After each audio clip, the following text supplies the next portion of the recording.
Okay, Assalamualaikum dan salam sejahtera. Kami Plaza dari khusus SKP 3122 kumpulan 15 iaitu Penghayatan Etika dan Peradaban yang dikendalikan oleh Puan Sri Rahayu binti Ismail akan mengadakan forum yang bertajuk Kesesamaan Gender di Malaysia. Sebelum kami memulakan forum pada hari ini, setiap kumpulan akan memperkenalkan diri mereka. Yang pertama iaitu saya, Sarah Hadina binti Muhammad Hanafi, nombor matriks 211938 sebagai moderator. Saya Siti Husna binti Muhammad Ikram Fadli, nombor matrik 213153 sebagai panel 1. Saya Isyati Radia binti Muhammad Bukri, nombor matrik 21257 sebagai panel 2. Saya Muhammad Azrin bin Azizi, nombor matrik 212155 sebagai panel yang ketiga. Dan saya Nurbillah Izzah binti Jeffrey, nombor matrik 21102 sebagai panel 4. Assalamualaikum dan salam sejahtera. Saya mulakan majlis kita dengan serangkap pantun, duduk di bawah pohon bidara sambil merenung sinaran bulan. Selamat datang pembuka bicara buat hadirin dan rakan taulan.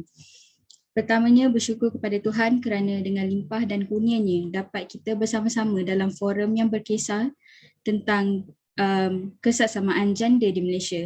Maka persoalan-persoalan inilah yang akan menjadi kunci utama dalam forum ini dan bakal dibahas oleh 4 panel kita pada hari ini. Sebelum saya membuka tirai forum kita pada hari ini, izinkan saya memperkenalkan 4 ahli panel yang dijemput untuk membicarakan mengenai forum kita pada hari ini iaitu kesesamaan gender di Malaysia. Panel pertama ialah Siti Husna binti Ikram Fadli, panel kedua iaitu Isyati Radiah binti Muhammad Bukri, Muhammad Azrin bin Azizi selaku panel ketiga, akhir sekali Nurbillah Izzah binti Jeffrey sebagai panel keempat. Sebelum kita mengupas tajuk ini dengan lebih mendalam, saya ingin memulakan forum kita pada hari ini dengan panel pertama. Dipersilakan.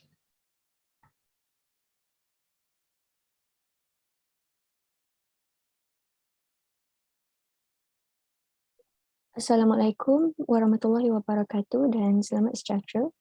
Terima kasih diucapkan kepada saudari moderator kita Sarah Hadina. Yang dihormati barisan panel yang arif lagi bijaksana. Sebelum kita mendalami tajuk ini, kita perlulah didedahkan terhadap erti kesesamaan gender terlebih dahulu. Menurut United Way of the National Capital Area atau United Way NCA, kesesamaan gender didefinisikan sebagai keadaan di mana laluan kepada hak atau kesempatan tidak termaktub kepada jantina seseorang. Pada kebiasaannya, kaum wanita yang terjejas disebabkan oleh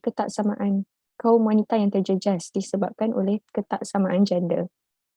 Namun begitu, bukan hanya wanita dewasa yang menjadi mangsa kepada perkara ini.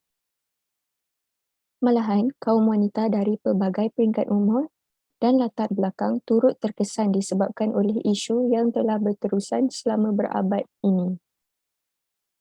Para hadirin sekalian, terdapat banyak faktor yang mempengaruhi isu ketaksamaan gender di seluruh dunia. Antara faktor yang menyebabkan isu ini ialah peluang pendidikan yang tidak sama rata. Menurut Human Rights Careers, 1/4 daripada kaum wanita tidak dapat menghabiskan sekolah rendah. Di samping itu, 2/3 daripada bilangan orang yang buta huruf juga adalah wanita. Faktor-faktor lain yang menyumbang kepada isu ini adalah termasuk ketaksamaan peluang pekerjaan, kekurangan perlindungan undang-undang, pemikiran masyarakat dan sebagainya. Hadirin yang dihormati sekalian, berdasarkan satu artikel yang dikeluarkan oleh Program Pembangunan Bangsa-Bangsa Bersatu atau UNDP, Malaysia telah menunjukkan perkembangan yang ketara dalam kesesamaan gender dan pemulihan ekonomi wanita. Namun begitu, isu ini masih lagi berterusan dalam pasaran buruh tanah air kita. Separuh daripada populasi Malaysia ialah wanita, namun mereka hanya membentuk 2/5 daripada tenaga kerja di negara ini.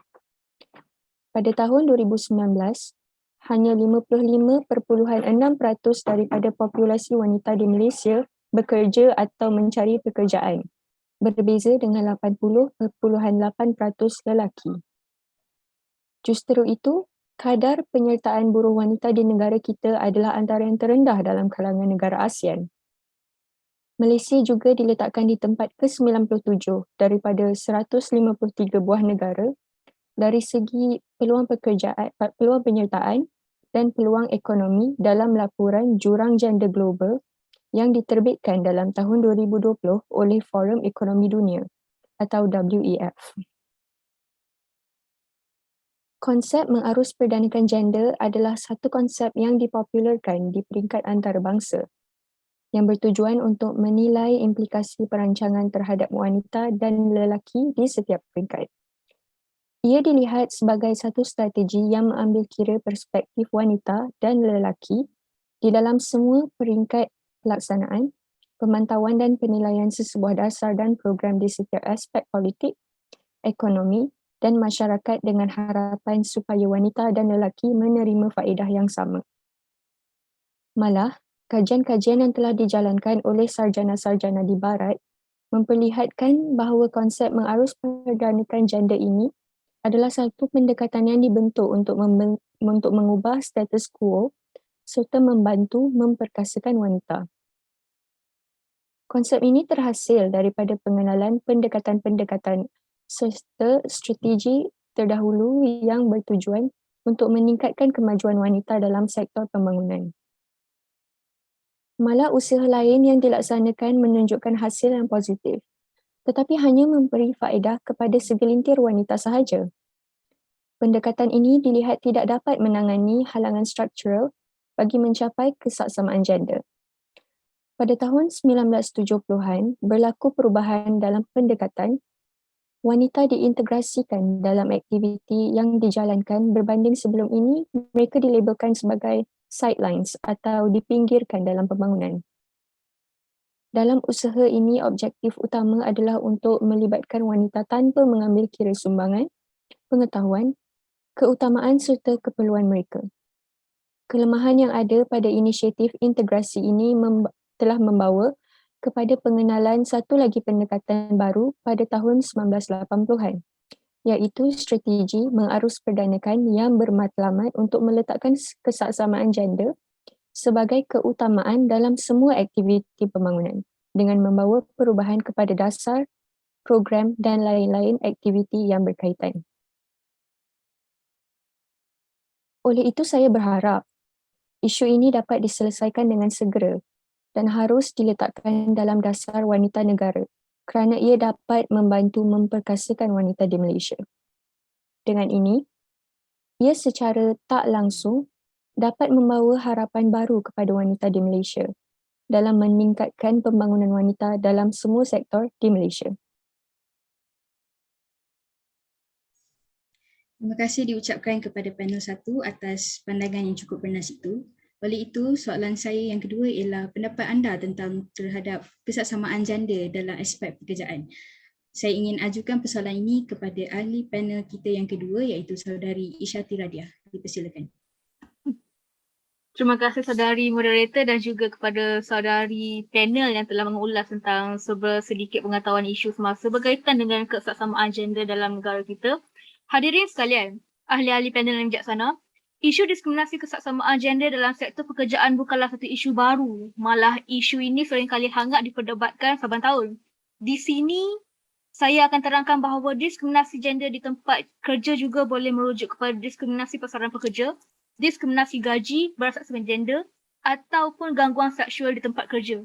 Isu ini tidak unik kepada Malaysia kerana penyelidikan telah dilakukan di seluruh dunia. Sebagai contoh, dalam kes Malaysia, hasil kajian Ottoman pada tahun 2015 telah membincangkan bentuk diskriminasi yang dihadapi oleh wanita di tempat kerja walaupun lebih banyak wanita dalam sebahagian daripada pegawai kanan dan pengurus. Statistik yang mempunyai data yang diperoleh menunjukkan lonjakan peratus daripada 4.8% pada tahun 2000 kepada 5.4% pada tahun 2005. Jumlahnya sangat rendah. Alasan yang diberikan untuk perkembangan perlahan ini ialah wanita didiskriminasikan untuk naik pangkat kerana gender mereka. Terdapat juga organisasi Malaysia mengamalkan terma model pengurusan lelaki di mana lelaki dipilih untuk peranan kepimpinan. Oleh itu, amalan diskriminasi juga menjelaskan jurang gaji gender di negara ini. Dengan ini, saya akan menerangkan beberapa bentuk diskriminasi gender di alam pekerjaan. Yang pertama adalah pengambilan kerja. Diskriminasi di tempat kerja bukan sahaja berkemungkinan berlaku semasa seorang pegawai itu sudah mula bekerja. Malah mungkin juga dihadapi oleh calon-calon yang memohon untuk pekerjaan tertentu. Antara wanita dan lelaki, terdapat kemungkinan bahawa pengalaman untuk mendapatkan pekerjaan itu berbeza daripada segi soalan yang ditanyakan semasa temuduga dan juga jangkaan terhadap calon atas dasar gender. Sekiranya terdapat perbezaan, ini adalah kerana pihak majikan mempunyai persepsi yang berbeza tentang kemahiran dan komitmen bakal pegawai berlandaskan kepada gender mereka. Yang kedua ialah kenaikan pangkat. Sekiranya pegawai-pegawai yang mula bekerja pada grade yang sama dan mempunyai tahap kompetensi yang sama diambil kira untuk kenaikan pangkat, jantina tidak sepatutnya memainkan peranan yang penting. Sebaliknya, hanya kemahiran pegawai-pegawai tertentu yang perlu diambil kira untuk peluang kenaikan pangkat. Perkara ini adalah penting kerana terdapat persepsi bahawa Kertas Kajian nombor 2 September 2019, volume 13, walaupun terdapat ramai wanita bekerja di sektor awam, lebih ramai pegawai lelaki menduduki jawatan dalam kumpulan perkhidmatan jurusa. Hal ini dapat dilihat berdasarkan kajian Women's Aid Organisation, terdapat 40% wanita di Malaysia berasa mereka didiskriminasi dalam proses kenaikan pangkat. Dan yang terakhir adalah penilaian prestasi dalam pekerjaan. Gender mungkin memainkan peranan dalam penilaian prestasi penjawat awam. Hal ini kerana penilai mungkin mempunyai tanggapan negatif atas keupayaan jantina berlainan dan diskriminasi boleh dialami sekiranya kerja yang diberikan adalah tidak saksama ataupun pegawai wanita dan lelaki. Penilaian prestasi seorang pegawai itu boleh memberi kesan kepada pegawai-pegawai di sektor awam. Bukan sahaja penilaian ini penting untuk kenaikan gaji dan pangkat ke pekerja, penilaian yang adil juga dapat meningkatkan semangat pekerja untuk kekal bermotivasi. Dengan ini, saya amat berharap terdapat jalan penyelesaian dalam hal ini. Sebagai contoh, dan cadangan yang saya dapat usulkan adalah dengan penambahbaikan polisi dengan menerapkan elemen gender, proses pengambilan pembangunan kerjaya dan penilaian prestasi adalah sangat penting untuk memastikan diskriminasi gender dan amalan pilih kasih berdasarkan gender tidak berlaku. Garis panduan yang jelas perlu dinyatakan supaya segala urusan dan dalam amalan pekerjaan bebas daripada unsur pilih kasih berdasarkan gender. Saya juga berharap dengan adanya penambahbaikan polisi ini, pelbagai pihak dapat meningkatkan kesedaran golongan profesional tentang kepentingan perspektif gender dalam amalan pekerjaan. Sekian dari saya. Terima kasih kepada saudari Isyati Radiah atas perkongsian beliau sebentar tadi berkenaan dengan persoalan yang diajukan. Oleh itu, saya ingin menjemput saudara Muhammad Azrin, iaitu ahli panel ketiga untuk membukakan pandangan beliau mengenai kesesamaan gender dalam aspek sukan. Dipersilakan. Assalamualaikum. Terima kasih kepada saudari moderator iaitu Cik Sarah. Hadirin sekalian, ahli-ahli panel yang segat dan bijak. Sebelum saya kemukakan hujah saya ingin menyentuh tentang definisi kesesamaan gender.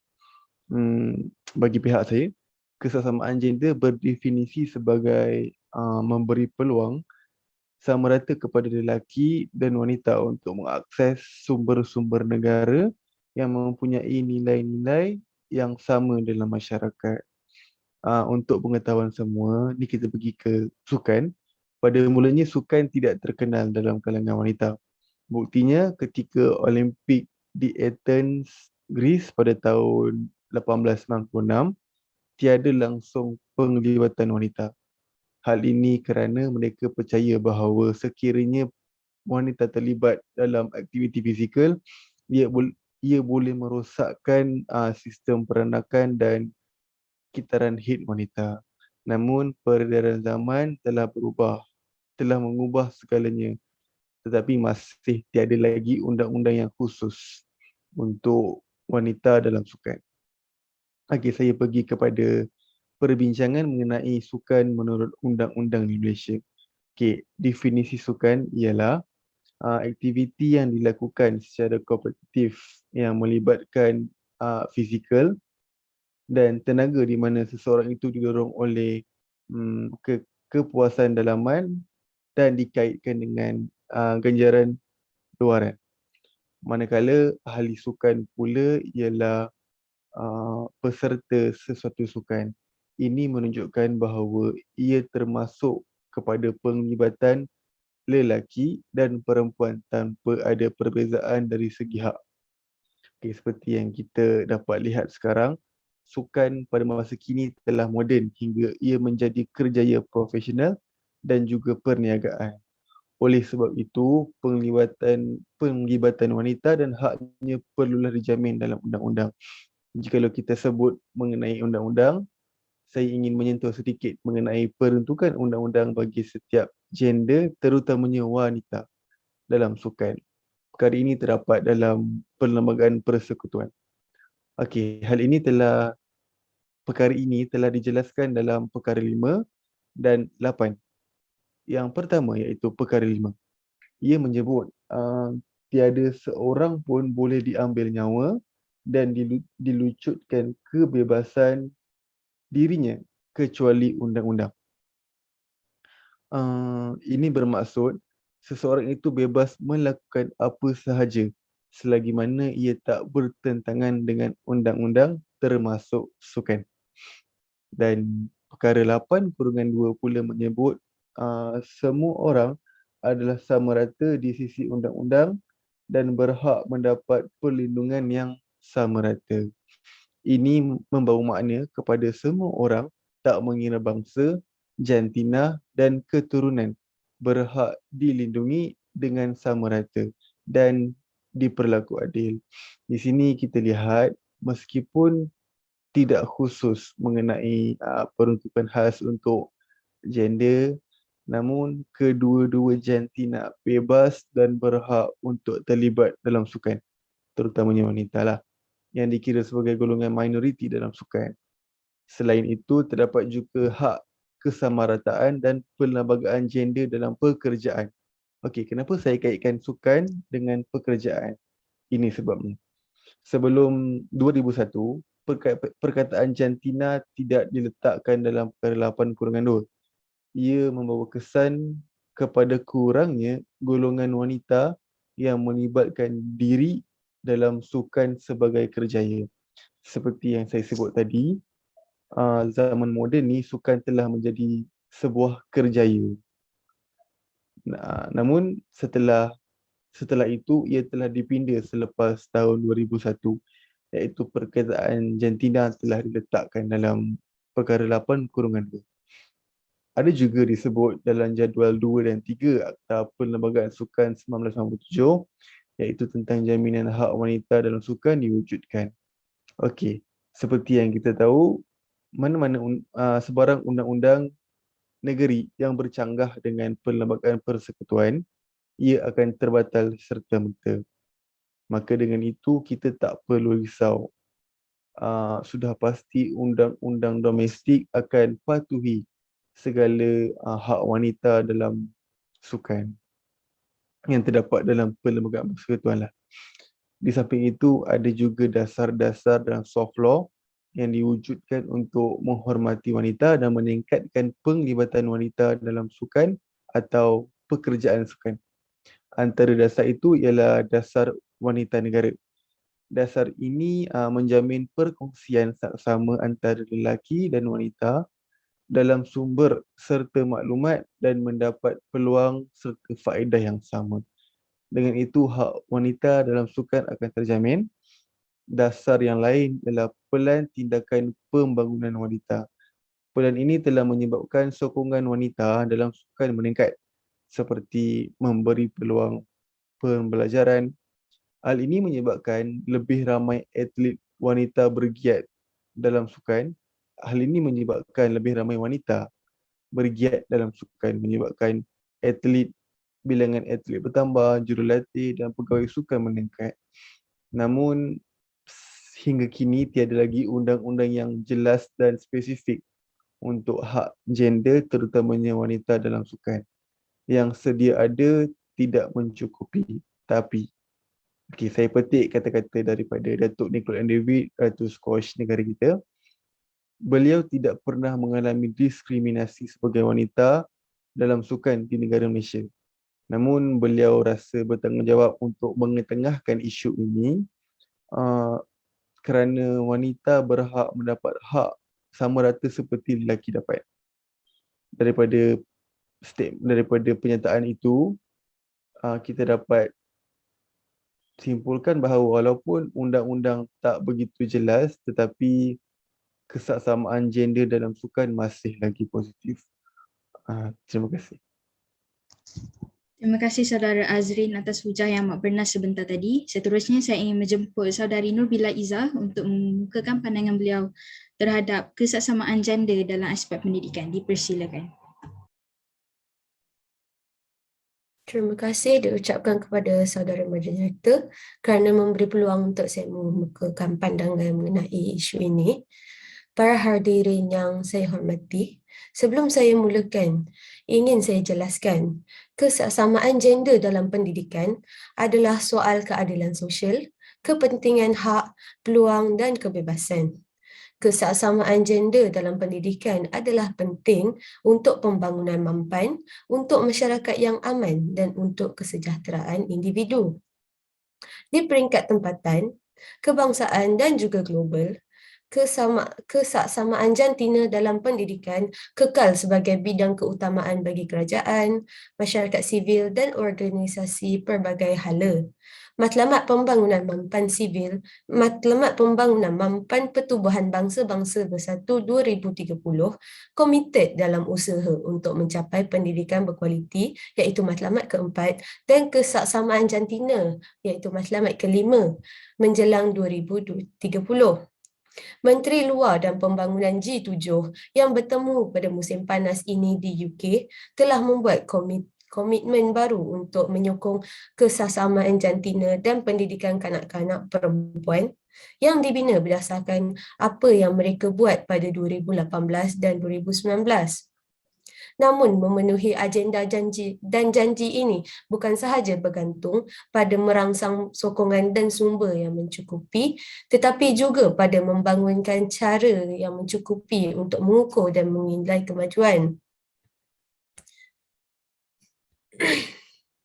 Hadirin yang dihormati sekalian, antara senario isu semasa yang boleh diutarakan mengenai kesaksamaan gender dalam pendidikan di negara ini adalah isu mengenai diskriminasi yang berlaku terhadap wanita dalam konteks pendidikan. Contohnya, wanita lebih cenderung untuk tidak digalakkan menyambung pelajaran ke peringkat yang lebih tinggi kerana wanita dikatakan berperanan untuk menjaga hal-hal rumah tangga dan keluarga sahaja berbanding menjawat jawatan yang tinggi apabila bekerja kelak. Jadi tiada gunanya seorang wanita itu berkeperluan untuk menyambung pelajaran dengan lebih tinggi lagi. Oleh itu, amatlah perlu untuk pihak kerajaan di Malaysia ini menekankan keperluan kedua-dua belah gender iaitu lelaki dan perempuan untuk menerima hak yang sama rata dalam menuntut ilmu dan berpendidikan. Sebenarnya, dalam isu kesaksamaan gender, Malaysia meratifikasikan konvensyen mengenai penghapusan segala bentuk diskriminasi terhadap wanita iaitu CEDAW pada 1995, namun terbatas kepada artikel tertentu yang tidak bertentangan kandungan Perlembagaan Persekutuan dan konteks Undang-Undang Islam. Pada 2016 pula, Malaysia menzahirkan komitmen dan solidariti bersama negara anggota Pertubuhan Bangsa-Bangsa Bersatu iaitu PBB untuk merealisasikan agenda Matlamat Pembangunan Lestari iaitu SGD 2030. Oleh hal yang demikian, kita semua sebagai rakyat Malaysia dan juga seseorang yang berdiri atas nama seorang insan yang bergender haruslah mengambil bahagian dalam mempertahankan hak kemanusiaan kita iaitu hak untuk menuntut ilmu dan berpendidikan. Kita juga perlulah cakna mengenai isu kesaksamaan gender yang berlaku dalam kalangan masyarakat dan harus bersuara dalam menuntut hak kita sebagai insan yang berhak menuntut ilmu dan berpendidikan di negara ini tanpa mengira gender. ahli panel yang arif lagi bijaksana sekalian. Dengan adanya kesaksamaan gender dalam isu pendidikan ini, maka kanak-kanak lebih-lebih lagi yang bercantina perempuan akan berpeluang untuk ke sekolah secara sama rata. Apabila mereka diberi peluang untuk mendapat pendidikan, kanak-kanak perempuan ini akan kemudiannya menyumbang kepada peningkatan peluang ekonomi dan gaji formal mereka, penurunan dalam kehamilan dan perkahwinan awal, pengurangan kematian kanak-kanak dan ibu, kanak-kanak yang berpendidikan lebih baik apabila mereka melahirkan anak, peningkatan penyertaan dalam politik dan penurunan kerentanan risiko iklim. Sistem pendidikan saksama jantina atau gender ini juga boleh menyumbang kepada pengurangan keganasan berasaskan jantina berkaitan sekolah dan amalan berbahaya, termasuk perkahwinan kanak-kanak dan pencacatan anak kelamin wanita. Sistem pendidikan yang saksama jantina membantu memastikan kedua-dua perempuan dan lelaki berada di sekolah, membina kemakmuran untuk seluruh negara. Oleh itu, harapan saya adalah negara kita dapat mencapai kesaksamaan gender dalam pendidikan selaras dengan matlamat pembangunan Lestari 2030. Sekian, terima kasih. Terima kasih kepada semua ahli panel yang hadir untuk membincangkan tentang kesaksamaan jantina di Malaysia. Semoga forum ini dijadikan wadah dalam melahirkan masyarakat yang cakna terhadap isu ini. Selanjutnya dapat membantu mempertabatkan kedudukan wanita di Malaysia. Melalui perbincangan oleh keempat-empat ahli panel, apa yang saya dapat simpulkan daripada forum ini ialah kita seharusnya menjadi tanggungjawab kepada semua untuk memperkasakan wanita dan kanak-kanak perempuan bagi menedah dan mengilap potensi mereka sebagai individu dan penyumbang kepada pembangunan ekonomi, sosial, keluarga, masyarakat dan negara. Sudah sampai kita ke penghujung majlis, saya akhiri forum kita pada hari ini dengan serangkap pantun. Selesai meriah majlis acara, perkara baik jadi pedoman. Andai ada terlanjur bicara, salah silap harap dimaafkan. Saya mewakili semua pada hari ini ingin mengucapkan jutaan terima kasih kepada keempat-empat orang ahli panel kita atas kesudian untuk menghadirkan diri bagi memeriahkan forum ini, dan terima kasih juga kepada separa diri yang bersudi bersama kami sehingga selesai forum ini. Itu sahaja untuk hari ini. Sekian, terima kasih.